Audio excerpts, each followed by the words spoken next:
Welcome to La Artisteada with Kiara González Duran.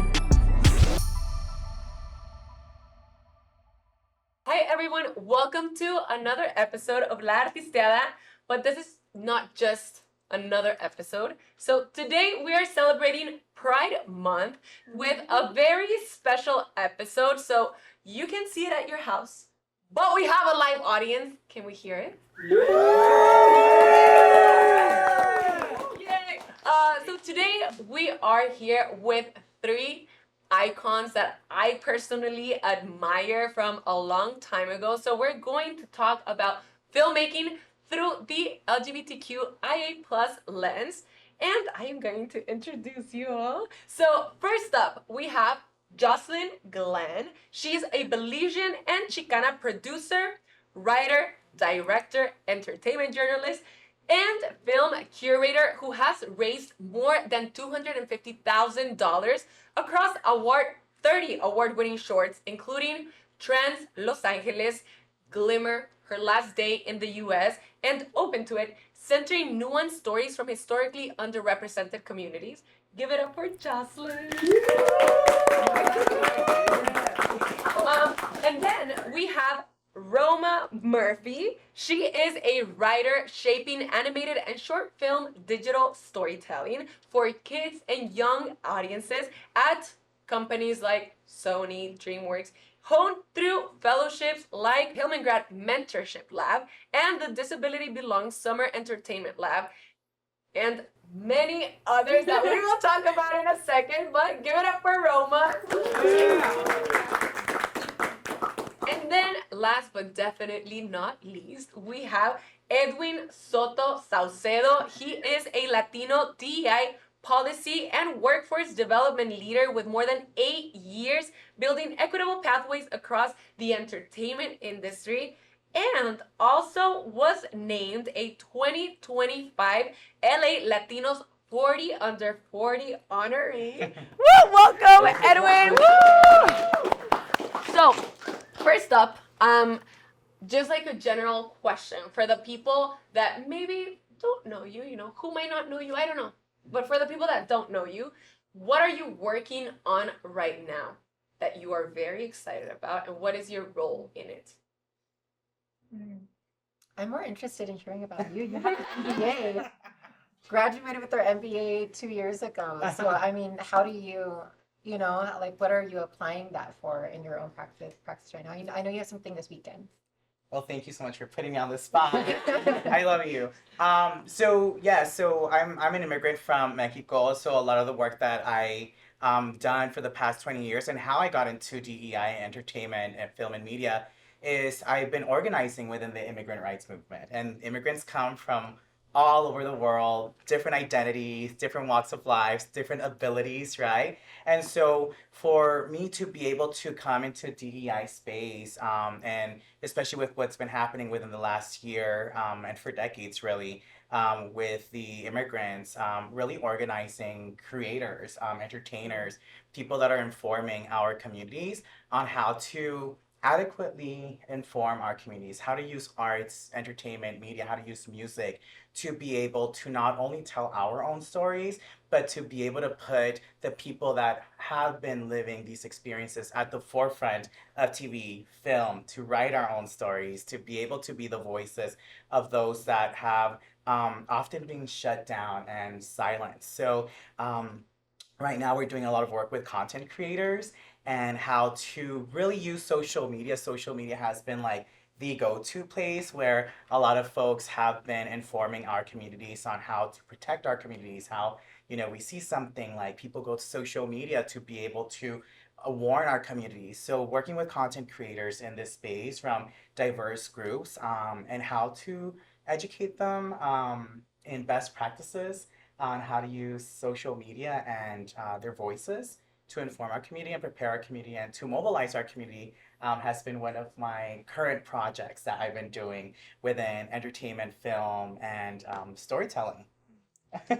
Yes, I would love to ask a little bit more, just for a second. Like, I remember maybe 2 years ago with DEI, I was like, oh, I would love to work in DEI because I'm so passionate about this. But then my reasoning that I don't know if like people were thinking about this, but I was like, I don't know if this is gonna exist in 5 years. Yeah. 2 years ago, I was like, I don't know if it's gonna exist in 5 years because maybe it's not gonna be needed, right? Yeah. But then we come to last year, and then Yeah. it's like maybe it's not gonna exist because it's gonna go underfunded. How are you today, like working in that space? Like, what does that mean today? Well, thankfully, I work for the largest union in the world that represents actors, performers, journalists, broadcast. And so the reality that because my work lies at the intersection of labor, entertainment, film, and advocacy, my employer and the work that we do, and the people that we represent took a hard stance. And part of our mission statement is our strength is in our diversity. So when all these studios and corporations were really dismantling their diversity, equity, and inclusion departments, our department and our workplace and our members said, diversity is what makes us stronger. Diversity is who we are. We are nothing without our diverse members, with our diverse creatives and artists and the people that you see in entertainment. So luckily, the work that I've been doing has still been ongoing. Unfortunately, there has been less opportunities to continue doing the work in partnership with studios and other organizations, but it's been definitely something that's been attacked. But the work is still there. I mean, if corporations don't want to go ahead and put their money there, and they try to, they think that by removing these departments and these workers is gonna remove our existence. They're wrong. We're still there, and we're still at the forefront. We're behind the scenes. We are in front of the cameras, behind the cameras. We're behind the microphones. That's not going to erase our stories. Yes, yes, we're still gonna be here. And what are y'all working on? You deviated from the question, Josslyn. So now we're throwing it back to you.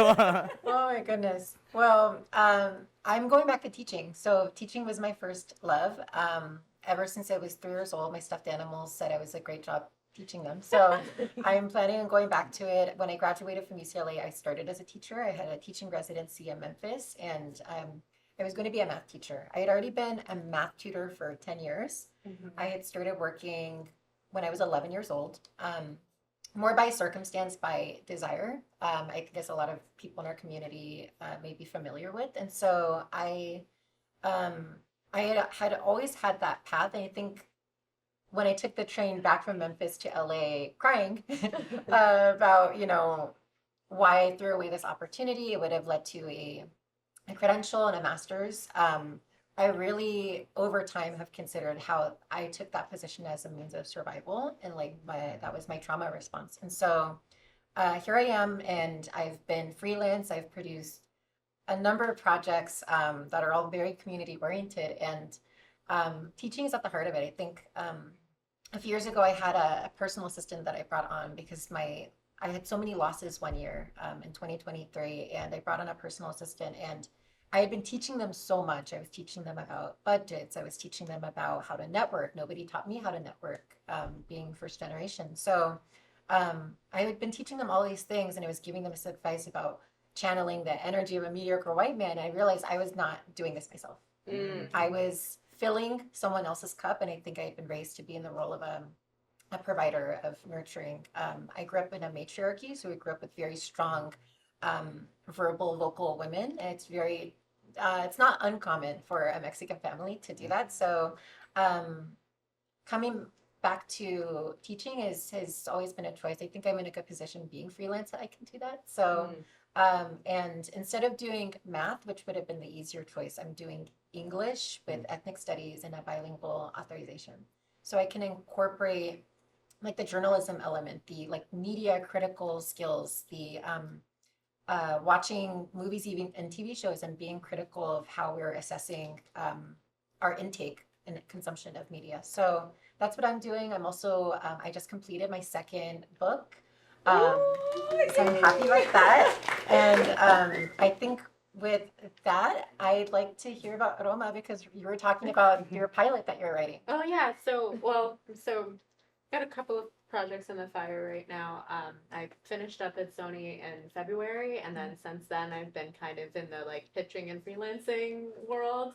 And it's the first time I've ever not had like a job bringing in money every week, and that it's been kind of terrifying, but I wanted to take a chance on myself and like use my savings to like build a little bit of a buffer where I could actually spend time focusing on my work and taking meetings, and that's it's been very new and very uncomfortable, and every day I'm like, oh my god, I don't have a job, I need to have a job. And so I'm trying to work through that. But the project I've been pitching and I like finally finished rewriting a couple months ago. It's about 420 somethings in a zombie apocalypse who discovered that they can turn the zombies back into humans by having sex with them. And so it's a comedy. And it kind of came from this place of like, I feel like there's not a lot of representation of zombies.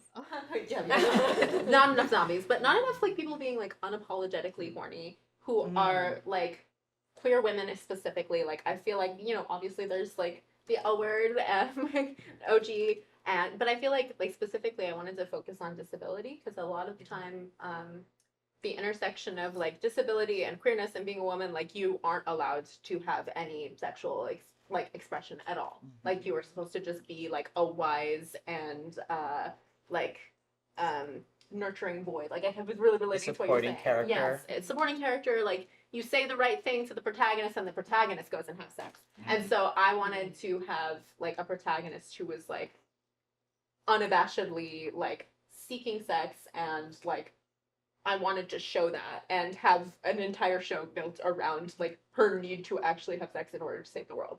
And so that's been really fun to pitch, and I'm sure we can come back to like what it's like pitching a very queer show in the industry right now. But that's kind of been the main thing, and then I'm also like developing like a couple other projects just to work on in the future when I stop getting meetings for this one. No, let's actually stay there. Let's actually talk about pitching. I think that a lot of people don't really like know about what the process of pitching your work to studios or to production companies is. You as a writer, you have that experience and you build your career. So I do want to tell like the story of how Roma and I met. Roma and I interned for an agency, a representation agency, that it's funny because I always tell people, if you don't know what this company is outside of the industry, you're like, whatever. But then when you're in the industry, you're like, oh yeah, I worked at CA. It's like, yeah, everyone's like, what? Yeah. So Roma and I, right before the pandemic, were interns together, and that's how we met. We were just two young women who had dreams ahead of them, and you've been making it happen. You know, you've been pursuing being a writer, and you've like gotten to be in rooms that we once talked about. So can you tell us a little bit about that journey and how that informs the way that you pitch and your understanding of your own identity when you present yourself in these spaces? Yes. Oh my gosh, there's really a lot. So sorry if I talk for a little while. First, I just want to say there was one period where I was carrying my CEA tote bag that they had given us. And I had a stand-up show that night, and I had like 2 hours to kill beforehand. And the scooter was like dying. I had like no battery left. And I was like, okay, maybe I'll go sit and charge it in a hotel. And this was in like West Hollywood, in a very like bougie area. And so I went to a very fancy hotel, and I was like, can I charge my scooter? And they at first were going to say no. And then they saw my CAA tote bag, and they were like, oh, you work at CAA? And I was like, yes. And they were like, yes, right this way, and like led me over to like a little area where I could charge my scooter. And they were like, do you want any free appetizers, like a snack? And I was like, oh my god, like they're really trying to wine and dine me right now. And it was literally just because of the tote bag, which I think is crazy. I should still carry it now. I still have it somewhere. But anyway, so from there, I'll do like a little like overview of what things have looked like. But I think the biggest thing that I've experienced in terms of like building a career is everything is about having someone who can lend you legitimacy. Mm-hmm. And I think being a person of color, being a woman, being disabled, being queer, like it's me being there and like stepping into the room is not enough to prove that I'm legitimate. Like if anything, I'm starting like 5 paces behind. And so I've found that like doing fellowships and like networking are the things that like if there's like an old white exec who doesn't care about representation, like he's not going to give me a chance just based off of who I am. He has to have like, you know, something to point to that he can be like, oh, this makes her legitimate. And so, like the fellowships that I've done and like meeting people who can then introduce me to other people, that's been really key in terms of getting into these spaces. So I did the Disruptors Fellowship by Center for Cultural Power back in 2020. It was like the first group. And it was just amazing. We were talking earlier about Right. how like it was my first experience in an industry space where I was like, oh, these are the people that I want to be around and that I want to be like creating stories with. And it also helped me identify as a writer in a moment where I hadn't been identifying as a writer. Like I think coming out of school, they very much were like, you're an assistant. That's your identity right now. And I didn't even think that I had the right to call myself a writer at that point. And then Or an aspiring, because that's Yeah. also another Oh word my that's like, God, oh, I'm an it's always aspiring, whatever. It's like, aspiring. no, like cut that word because Yes. then you immediately delegitimize yourself. Yeah, Right. exactly. And it's all about the legitimacy, as I was saying Mhm. earlier. So like being able to like enter a space and be like, I am a writer, and also be able to look at myself and be like, I'm a writer. Like I can be submitting to things. I can be introducing myself as a writer. I can be presenting myself that way. I don't have to hide behind like, oh no, I'm like an entry level Hollywood employee. And so that was like huge for me. And then I think that also allowed me to keep pursuing writing in a way that maybe I like wouldn't have. Like I always joke that if the pandemic hadn't hit and we had been like brought into the mailroom in CAA like in that 8th week. Okay, for those of you who don't know, Kiara and I did our internship in like January through March of 2020, and they had told us that the 8th week of the internship we would find out like whether we were going to be brought into the mailroom and like have a job post grad. And then instead they brought us in. They were like, "You're going home. The internship's over. Like lockdown has begun." So I think though, if I had gotten that CAA internship, I don't think I would have.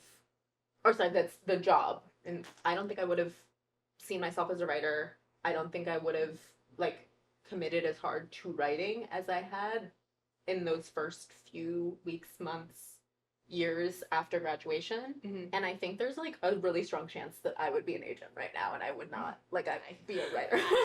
So I think I like do not want to say thank you to the pandemic, but in some ways it was helpful for that. But anyway, But I think, I Yes. think it's interesting Yes. because I remember that when I am a power connector. I love connecting people to each other and like being like, this is this. Okay, let's connect. And I had a realization at some moment. I was like, why is it so easy for me to connect my friends and nobody connects me? But I was like, I am not telling people what I want to do. I'm like, I'm like kind of doing this and I'm kind of doing this. But then it's like, it's not clear on people's heads that this is where I want to go. And as soon as on 2023, I was like, this year I'm going to start telling people I am a host. And literally that immediately got me someone to connect me to like interview people for Creed 3. Like, you should connect with this other person. I was like, the power of naming the things that you want to do. the thing you want to be. And then literally I also want to tell you that like 2 days ago, I was describing you because I was telling someone I was going to be on this podcast. And I was like, yeah, my friend Kiara, like, she's going to be Oprah someday. Because I remember you said that to me. Like, you were like, this is what I want to do. And that was so, like, inspiring to me at the time as well. But yeah. Pitching meetings today. Yes. Okay. So fast forward multiple years. I think pitching is also kind of about that. It's like knowing who you are and what your project means and what your project is worth. I think I've gotten some very bad pitching advice in the past. It's all about like, you need to sell the product. The thing you're pitching is an item of capital, and like you got to make these people see why it's worth the money. And I think that's kind of not the best way to go in. But I think the sentiment behind that of like, the thing that you're pitching has to be something that you care about. Otherwise, they're not going to care about it. And the whole point of the pitch is to demonstrate why you care about it. And not only why you care about it, but why you are the only person who could do it. Because another piece of actually good advice that I got at one point was like, if you pitch a really good idea, but they can't see your connection to it, then there's nothing stopping them from making that idea without you in the room. But if you pitch it and they are like, man, there's no way we could do this without this person, then you've got yourself a ticket into that room. That's so powerful. And I think, like, as someone that worked in a studio and heard people pitch stories, it is sometimes like, why is it necessary today, and why you? And that is really valuable advice. Thank that person for giving you that advice. And then also, Josslyn, like, you have raised over, as I mentioned, over $250,000 for films. Tell us, like, how do you, once you are on a project, how do you start pitching it to people to give you funds for it? Yeah, for very similar reasons. Everything that you were saying, Roma, was actually everything. I'm on the receiving end of it. I feel like I get so many scripts, and now I'm at a point where I have so much discernment that I can choose what to take on. But especially when it comes to, I like to approve all fundraising materials before they go out. So the video that goes out, I feel like that's the main thing that people are going to watch when they're fundraising is the video. There's all this text that you put there, and that's cute, but they don't look at it. Some people do, and that's brilliant. But I think there's just so much preparation. I would not recommend people to do pre-production while they are fundraising. Those are two separate things. I encourage people a month prior to launching their campaign to have a whole month of preparation. Like cold reaching out to people, letting them know, hey, I am about to fundraise. Just so that you can acquire someone who is going to maybe be that one first big donor. Because when you start your campaign, you do not want to start at $0. I know that sounds like counterproductive. Everybody starts at zero. You really want to start at like 1,000. You need that one person to boost you, but that person may not be guaranteed. So you need at least 3 people that may actually have like big money. And then again, do it like the average white man. No one is going to save you. Like Roma said, you are your own superhero. You have to do it. And I think this goes into like a TED talk that America Ferrera said, you know, my identity is my superpower, but nobody's going to be more compelling to share this message and to ask for the money than the person asking for the money themselves. And the urgency, the stakes behind it is just as crucial. So asking for at least 3 people to provide money, one of them immediately upfront when the campaign launches, one of them for a matching donor, and then one just as a safety net, because inevitably when you fundraise, and I'm sure Edwin, you know this very well, that this is, you know, things inevitably slow down. You have your mission, you have your milestones, but things can slow down immediately, especially after that first week. You have so much momentum.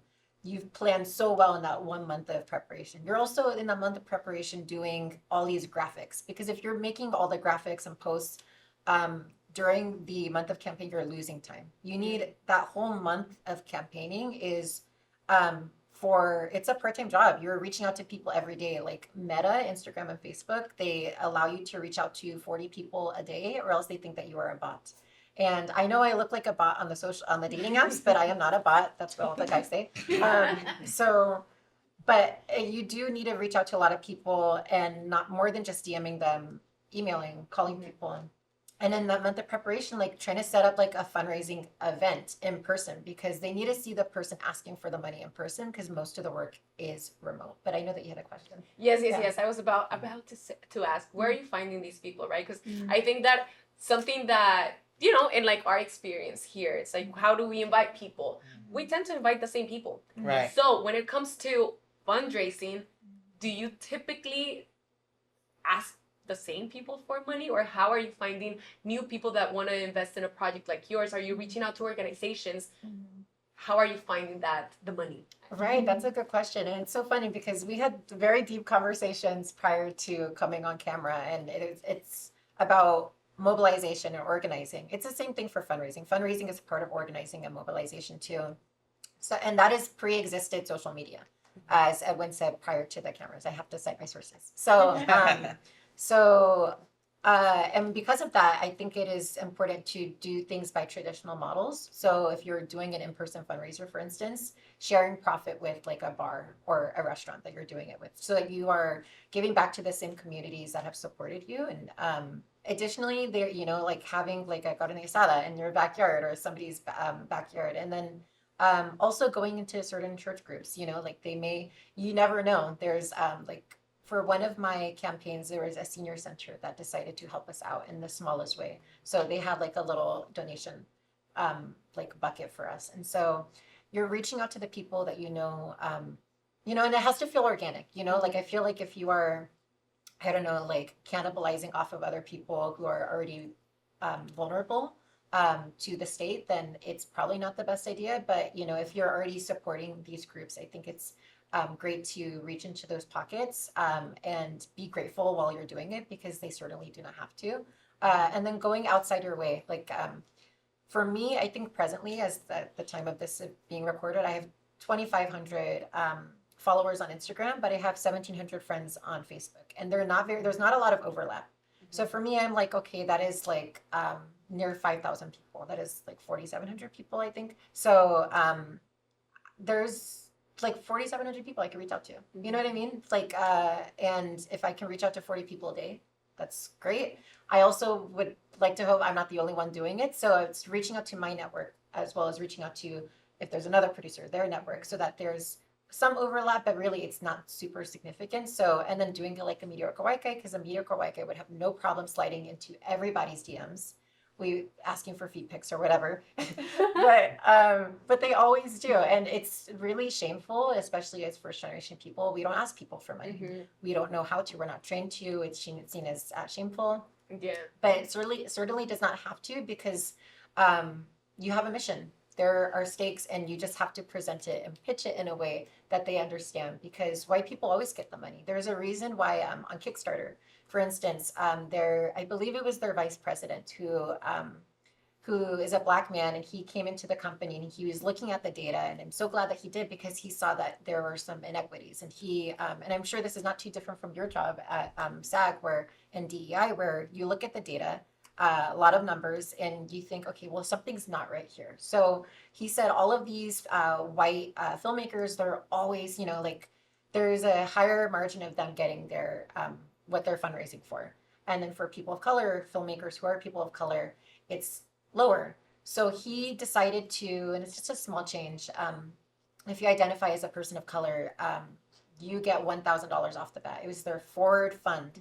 And it's not like he was rewarding you for being a person of color, but he was he was creating reparations basically. And I think that intentionality is really important. I don't think it exists anymore, but I think going outside of your way, to summarize both traditional models, and then going outside of your way, because again, ain't nobody gonna do it but you, to connect to different pockets. That's the way to do it. You got to get the money somehow. And I'd like to add to that, because you both had said creating your network is so important. A lot of folks that are working in the industry sometimes often do have to learn how, you said like, oh, like I would have probably been an agent. There's agents who are also writers, directors, and like doing this stuff, especially in the Latina community and like the communities of color, where there isn't funding. We have to create our own opportunities. And that's why we have to go ahead and become these multi-hyphenate creatives, where not only are we producing, but we're also having to do the fundraising. We have to do directing. We have to do post-production. And creating your network is something so important, even when it comes to financing. Because, and I love that you said that a lot of like people of color are, we're not used to asking for money. White people are used to asking for money, and they're okay with that. So we do need to learn from like the tactics that these people in privilege have been doing to be able to mimic and even emulate that. It's like we should not be ashamed of asking for money. The thing with us is we need to find strategic ways on how to do it, because if we're trying to create something that is specifically about Latinos or Afro Latinos or people with disabilities, it's how is this going to go ahead and pull heartstrings, or how is this gonna talk to a broader audience, right? And that's really the barriers that we all sometimes come up. It's like, well, what's it to us? How do we know that this is going to be a successful film, a successful story? It's like, well, this is a reality of a lot of people. For people with disabilities, for example, right? 25% of all people living in the United States have a disability, visible or invisible. That is a quarter of the entire U.S. So to be able to like have like people with disabilities be such a small, minute representation in the television and film industry, but make literally a quarter of every single person in the USA. That is huge. It's also the only identifier that you can become at any point in your life. Absolutely. And like, you know, every other identity I have, like, chances are, like, it was set from birth, there was no chance of it changing.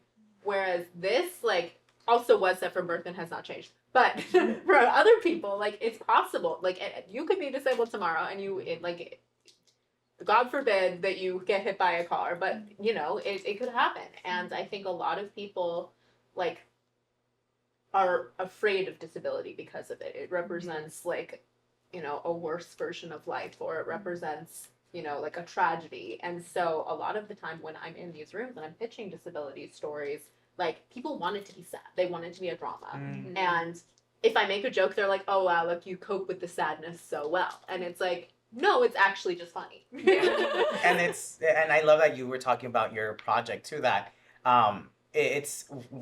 that is something like having sex, having the desire of like romance is something universal, right? So when you're pitching to folks, and whether it's for funding or to try to pitch it to get it signed with a company, right? It's how do you make this relatable? And sometimes we're so stuck on like, well, it's a DEI, it should be amplified. And it's like, well, that's not what these white people in like big executive offices are thinking. They're thinking about the money, right? And the only way in which they could go ahead and like really pull their really like get their attention, it's like, well, this is relatable to a large group of people. This is about romance, it's about love. Yes, it so happens that the character has a disability, or the character is of this community or so particular group. That's a lot of like what in DEI a lot of people are trying to like make the stories about diversity, as opposed to like this is a relatable story because of that, and really owning that too. It's psychology, really. Like it's, you have to pull together the credibility, so ethos, the pathos, which is the sympathy, and then the logos, which is like reason. And like I like for us to take for a moment to examine the ASPCA commercials with the dogs, right? They so many people have dogs. Give me context, because I don't know what ASPCS is. ASPCA are these commercials with Sarah McLachlan in the background singing about how you should give your money, and it's just 1 cent a day that goes to supporting animals who have been displaced or who have been neglected in their homes. So it's like a shelter. It's an organization, a nonprofit, and so but it's been so widely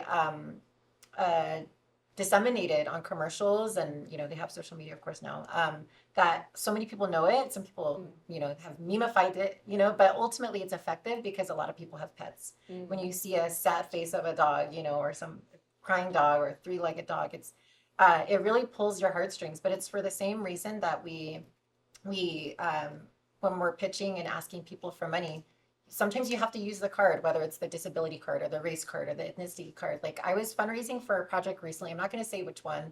And there's the director, he's like, oh yeah, you know, there's this white woman and she, you know, she says that she was going to give money, but she hasn't given it, you know, and it's like halfway through the campaign. I'm like, okay, well, where does she live? And I said that threateningly. I'm from East LA, so I can pull up on you. But so I'm like, okay, where is she? He's like, oh, she's in Beverly Hills. And I'm like, okay, well, I'm gonna invite myself and, you know, ask where she works. I'll come tag along, to say it professionally. And so I come along and she's like, she feels pulled up on, you know, like this white woman. She's she doesn't know what to do. She's uncomfortable. She's sitting on her hands. The psychology of it, it's actually, I find it humorous now.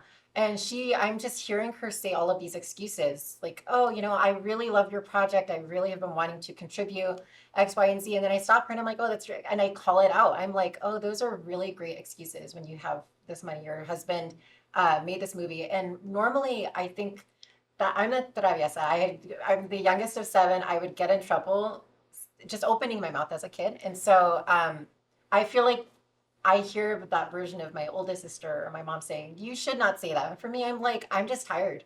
You have this money. Yes, you love the project and you said you were going to contribute. Why haven't you contributed? And that is exactly verbatim what I said.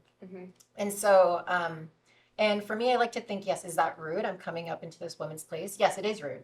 but also it's rude to also, I think that there's like a Mexican way of like, okay, I'd rather, what is it, like, not, like, I'd rather say no to the, what is it, like, say no to the thing than to actually like ghost them or something, where it's like there's some, it's like a cultural element that is lost, right? For this situation where you don't want to be rude, but also you're trying to save face. So Yeah. for me, I'm like, Apologetic, like trying to be like Exactly. apologetic. exactly. And for me, I'm like, I think it's much ruder that you said that you were going to give us money, Mhm. and this is a last resort that I'm coming to you, basically begging and calling you out to your face, because Mhm. these excuses are, they're just unreasonable. Mhm. So I think that's something that we all have to contend with. You know, that we have to really fight for our projects, sometimes literally. Yeah, that is quite literal, Josslyn. But something that I love about you is that you are very direct in every setting and unapologetic about everything that you are, and I absolutely love that because like you've been like this for years since I've met you. So I'm like, oh, I love that you are continuing to grow in that, and advocating for the things that you are passionate about. And now talking about advocacy, Edwin, I would love for you to talk a little bit about where do you see us, or like from all of the identities, right? Like people of color, people from the LGBTQIA community, people, like everybody. Right now, from where you are in at your job, the statistics that are coming out, and how do you strategize to advocate for these communities in a role like yours? So every single marginalized community is under attack right now, right? It's a very scary time to be any community that has been historically oppressed because, and I hate to say historically oppressed because there are still a lot of our communities that are continuously being oppressed, and we haven't gone to a place where our communities are in a comfortable area and where we are at parity when it comes to equality and opportunities. And so, uh, it is a very scary time for a lot of folks from diverse communities to to openly say who they are or to openly identify with who they really are. And that is very sad because one of the things that has been under attack has been our freedom of speech right now, right? And this is one of the reasons why a lot of companies and corporations have removed diversity and equity and inclusion, like these buzzwords, right, that have been targeted by this current administration and government. And something that's really unfortunate is that when people are silenced, our stories are now being told by people in privilege, right? And that is dangerous because for many years, and we continue to see it, our history books were being told by the people in power, right? And the stories that were not told were erased. And when our stories are told by people who do not have our lived experiences, they are swaying our realities, our history, our lives in a way that is not true. That where we are the criminals, where we are the people that have the reason this country is in a deficit is because the immigrants are taking a lot of the Medicare and all these social services from the people that do deserve them. So me as an undocumented person who comes from the hood, from the disadvantaged communities, I and someone that comes from organizing, right? Our stories are our power. Our voices are our power. And when it comes to creatives, right? When we have creatives who are not only authentically telling their stories, right? But being visible in front of the cameras, it's telling the people that have been in power that we do exist. And when they start seeing that we are coming to parity to them or getting closer to them, that is when they start getting threatened. And that's why they start fighting against this and trying to go ahead and say, well, it's their fault. They are the ones at fault. And so when it comes to equity and inclusion, right? it has been under attack, and it hasn't been under attack just within the last year, right? We saw it during the first time when this person was in office. We've been seeing it for years, where indigenous voices have been removed and erased, right? And one of the most powerful tools that our communities have, especially communities of color, is the arts, is music. The indigenous communities were not allowed to dance. They were not allowed to sing for decades. Why? Because the white people knew that in their songs, in their music, they were telling the stories of their ancestors, right? The reason why the Black community in enslavement were not allowed to gather is because they knew that they were telling stories, they were telling songs, they were using the constellations to be able to escape from enslavement, right? And we have the Underground Railroad, where they used music and art and forms of storytelling to be able to be liberated. And so right now, our for us is not only as organizers in the community, but people who are in DEI, is we need to continue encouraging people to tell their stories, right? We now don't only have TV and film, right? We've seen how stories that are being told authentically could be put on YouTube, could be put on social media, right? We don't have to depend on money and power to tell us stories, because in some way or another, I mean, like you share that, like you found my TikTok, right? I was talking about what it is to me to go into business school and how I never saw myself be seen, and like all the business that I grew up around was my grandma's a tamalera, right? The taqueros outside my neighborhood. And that was my what I saw as business. But yet when you go into these places of privilege, they're talking about, you know, these kids that went to college with money and started this social media network that I will never identify.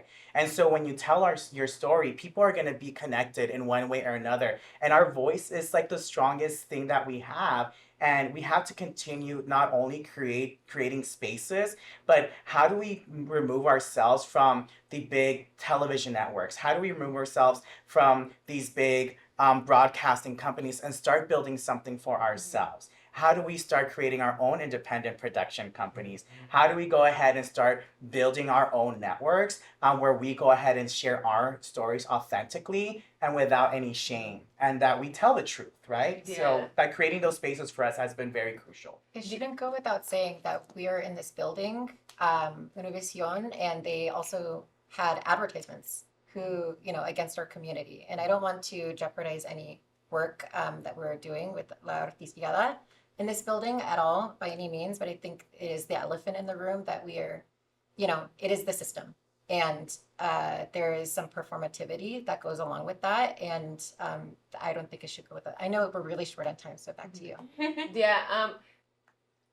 Thank you for addressing that. I think it's hard, right? Because I think that like once you're working within the system, that the entertainment industry is a system. Yeah. It's like, how do you maneuver around it with continuing to protect your community?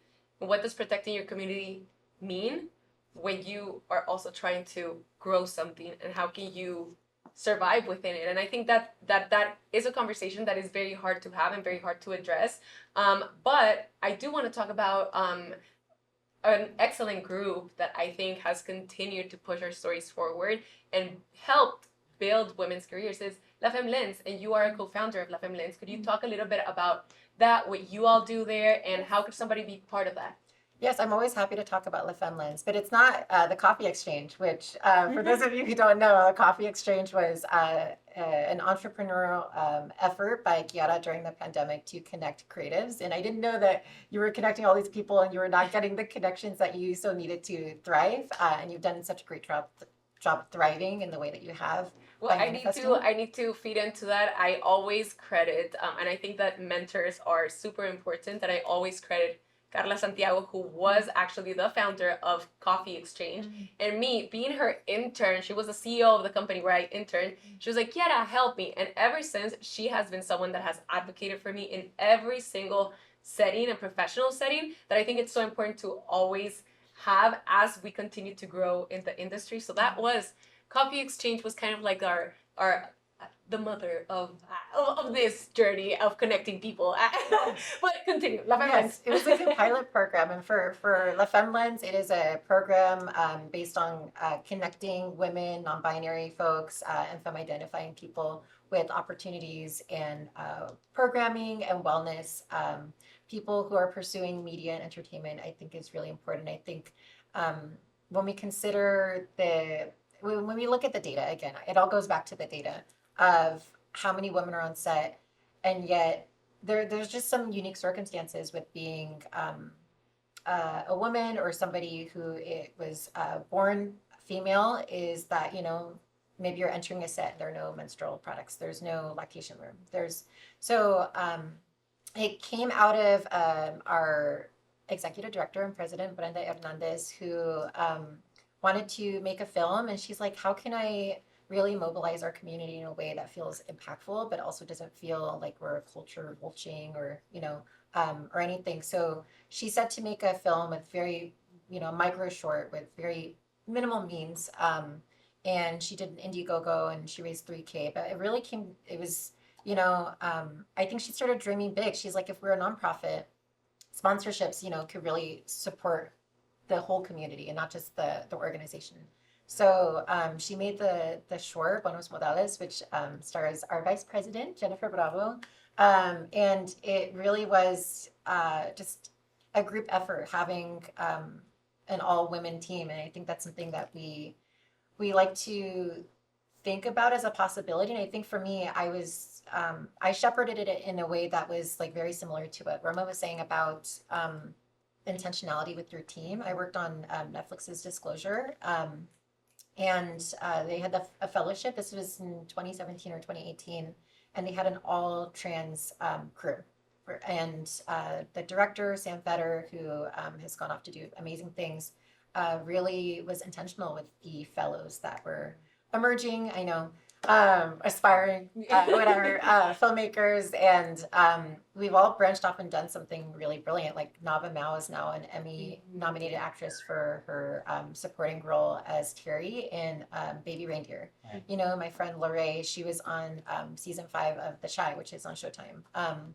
You know, created by Lena Waithe, and so we've all gone off and we've done amazing things, but it was really that intentionality of seeing that it was possible. Mm-hmm. And once you can see it's possible, then it becomes a possible future. So the birth of La Femme Lens came about in a way that felt organic and community driven. And because of that, I'm very grateful. I think we're expanding in very reasonable ways. We are about to do a film right now called The Fetus. We did a pitch day, and the winner was able to receive our support to make this film happen. We're all executive producing. We fundraised for it.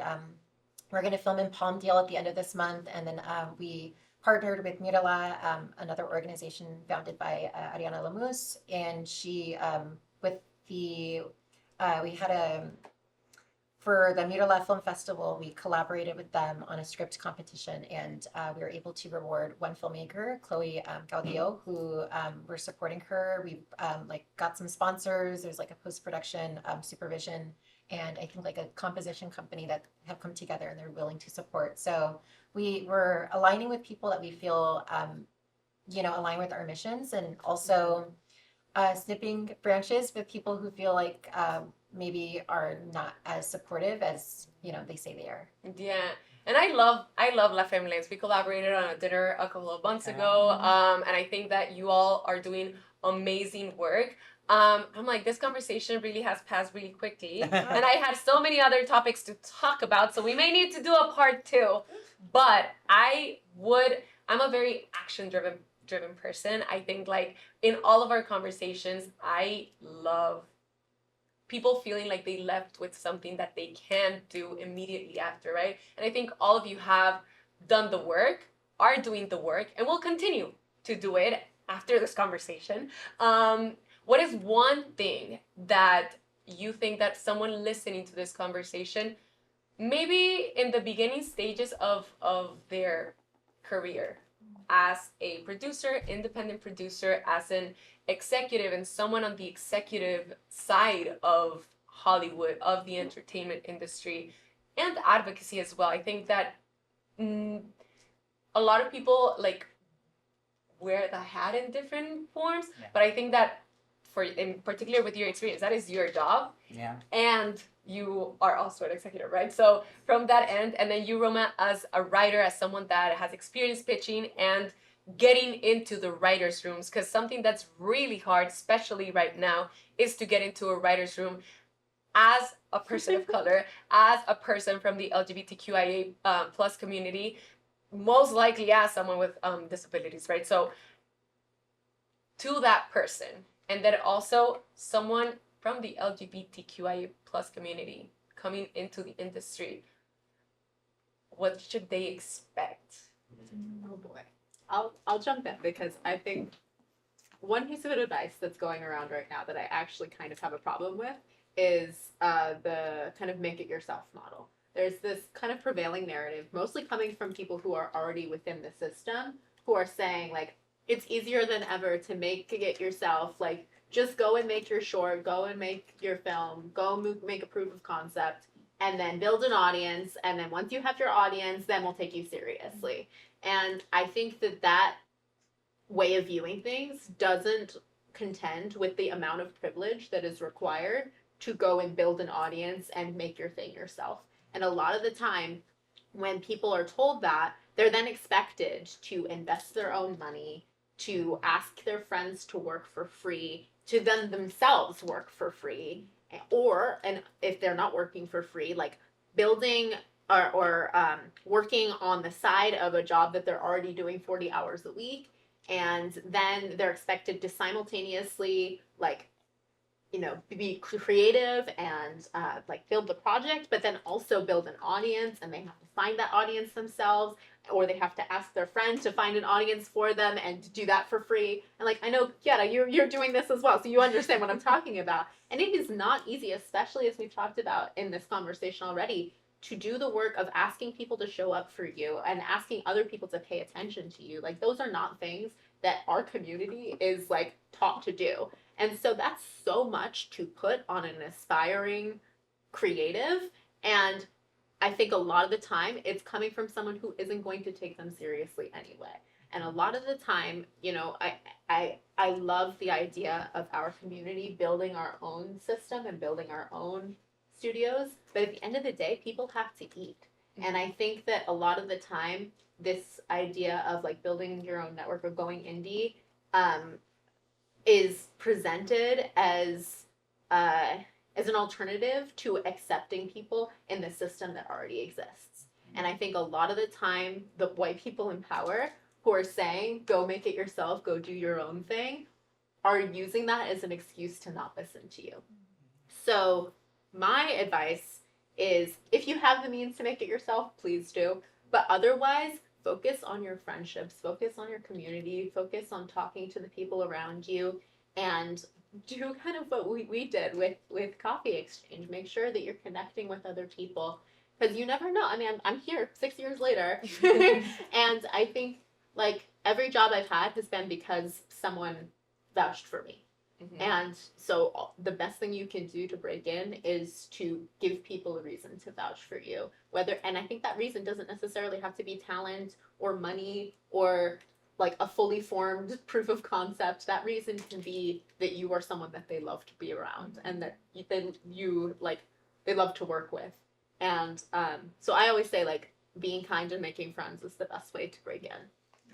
Yeah, I think for me, it's I started at the contact center at SAG-AFTRA. I was answering phones every day for 7 hours, and but I was starting to get involved internally. Like I was like, there's an opportunity for a happy hour. I went to the happy hour. There is an opportunity to go and get involved in putting an event together. I went and helped and did. I just wanted to be able to make sure that I was involved in the spaces where I knew there was going to be other people.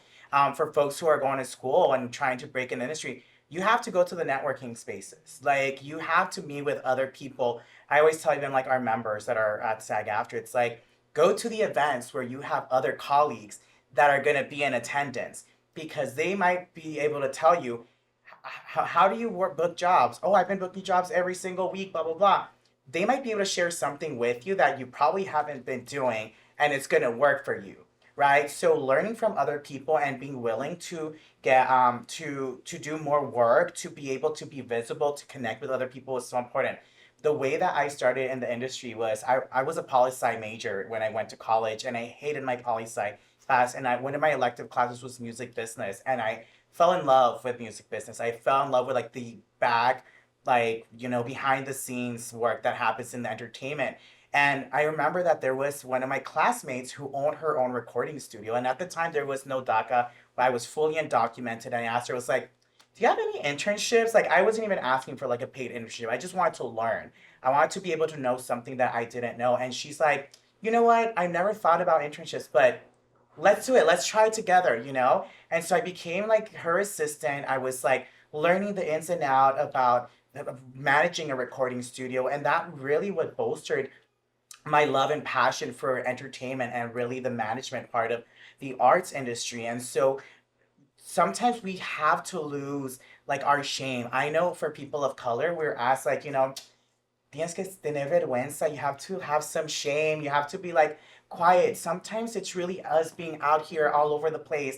I always tell people, like we were talking about earlier, like, you're everywhere. I'm like, and my friends tell me like, I see you at this event. I see you at this event. I was like, yes, because even though I am where I am, I still want to continue building my career up. And in order for me to continue moving things and being able to get involved is being in the places where the people that I want to work with are, right? And so that is something so, so important that we do not have to, there's a way to be professional, but not have to lose that shame. And I think that's so important that we do, like, go into the places that you want to be in, network, build your community, because then that's probably going to be the person that's going to go ahead and connect you to that executive. And that's like what's happened for some of the most successful projects, that they were, the person in the mailroom, and that person, like, it's like, I'm like, I just wanted to go and like ask for coffee, and like they said yes. Like the worst thing that they could tell you is no. But the best thing that could happen is a yes. So you don't, it's like, when I've always heard this, it's like you miss 100% of the opportunities you don't take.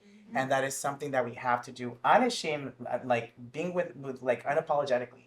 So yeah, do things that will take you out of your comfort zone in a professional way, because a lot of people do it in a very like creepy manner stuff, but there's ways to do it, like, get educated, learn, like never stop learning. This industry is moving so quickly.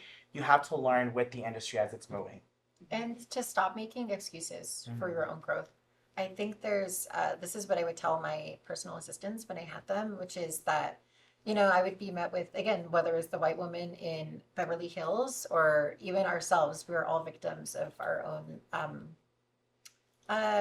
like, I don't know, I think we have a victim complex when really I think we're all heroes, and you're going to be the common denominator. I put things in math terms because I was a math tutor, but we are the common denominator in our own life, and you have to factor yourself and your mission into your own equation of your life. And that's really it. So if you are saying, oh, I can't, but you've already failed the assignment, and really you're the one grading yourself. So that is really it. So if you're delaying going to this networking thing, or finishing, meeting your own deadline for writing, then you're not going to do the thing. And then you're going to sit there and wonder, why is it not getting done? You are your own superhero. No one is going to save you. I've said that before, but we like to romanticize movies and TV shows as, that's so aspirational. I love Spider-Man, but cool, you are your own superhero. You don't need to wear a cape or a mask to do that. I think I'm always in awe of my friends. I think Armando Ibanez, he for the last season of his very, very ambitious web series Undocumented Tales, which, to have done 4 it feels miraculous, but he gave away tote bags, and on the tote bag, I have it actually, I hung it up in my room. This is how highly I think of Armando. I don't think he quite realizes how famous he is. I told this to Edwin. We had invited him, but he couldn't make it because he had another thing for her last day. So yes. we're like, okay, so you'll be there in busy. spirit. Exactly. So we're gonna talk about you. Hard to keep up with. But the bag says, mis sueños y mis metas son más grandes de lo que mi mente puede imaginar. And it's like so true. your dreams they're big, but they're not too aspirational, because if you dream them, it's possible. Yeah. And so you're going to make it happen, but you have to stop with the excuses. You're going to have to go to the networking event. And when you're at the networking event, what I would tell my personal assistants is, like there's so many people there. There's so many, people cut you off and now you're third wheeling and you're sitting there. Just hand them your phone with your contact app open. And we all do like multitasking. Hand them your phone. I try not to encourage Instagram. I try to do the contacts app with the phone number and email. Ask them to give you their you their phone number and email, so that you can have a one-on-one where there's less chaos. And in that one-on-one, that's where the things happen. You can have a little cafecito, you can have a mezcalito, whatever the case is, so that you can actually sit comfortably and actually connect with them. They can see where you're going. You see how they've gotten to where they are, and maybe you'll teach them something. You think you're down here, when really you're probably giving them something. It's just a give. It's a give and take, and we sometimes don't even know that we're doing it. There are side quests, as people are saying right now, but it's so true.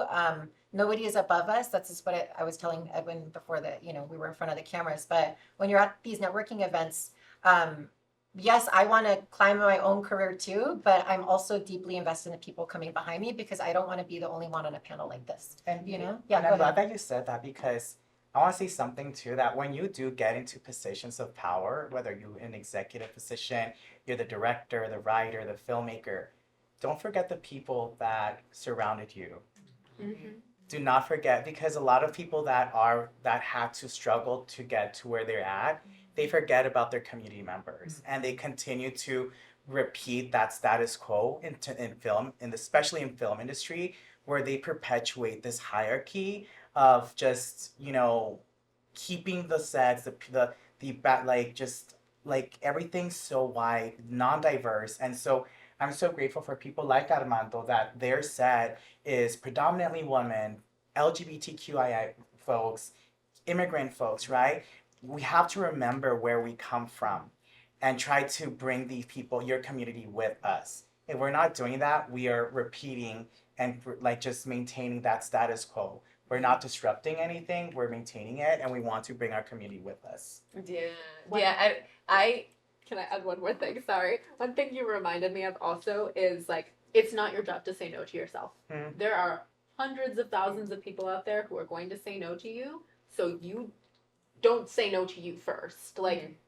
Whenever I was sending submissions or emailing people for coffee or whatever, I would always kind of get in my head oh, maybe I shouldn't, and then I was it's their job to tell me no. Actually, they've done all their hard work in life so that they could rise to a position where they were able to tell me no. I'm not going to do that job for them. Yeah. And then also the second thing is, you are never too green to help somebody else out. The number of executives or other much higher level writers that I've introduced to each other just because I thought they would vibe, and then they emailed me after and they were oh, thank you got me a meeting, that's so nice of you, you didn't have to do that. And it's well, yeah, because you may be years into your career, but if I can help you, I still want to help you. Mm-hmm. Yeah, I think that's pretty powerful, and that's something that I always did when I started. I was wait, I think you are gonna like this, and across all levels, right? I don't think I explained Coffee Exchange, but during the pandemic, I was let me get all of my friends together once a month, and I hosted 5 different meetings during one whole week, because I was alternating people to see who liked each other and just putting everyone together. And then Diego, who I do the podcast with, has worked with so many people that he met during these times, and that's something that I was always very intentional about. And then also when I got into the corporations, I was let me connect all these other people too. But this is very powerful. Thank you so much for this conversation. Then I am going to open this opportunity for people to just reach out to them. I know that you all are amazing people, and I am sure that you want to help walk the talk. And if anybody reaches out, you can reach out to them on social media. You can find them. We're going to put it here on the episode. But thank you so much, and thank you everyone for listening. Thank you everyone who's here. And thank you Univision for giving us this space today. And happy Pride.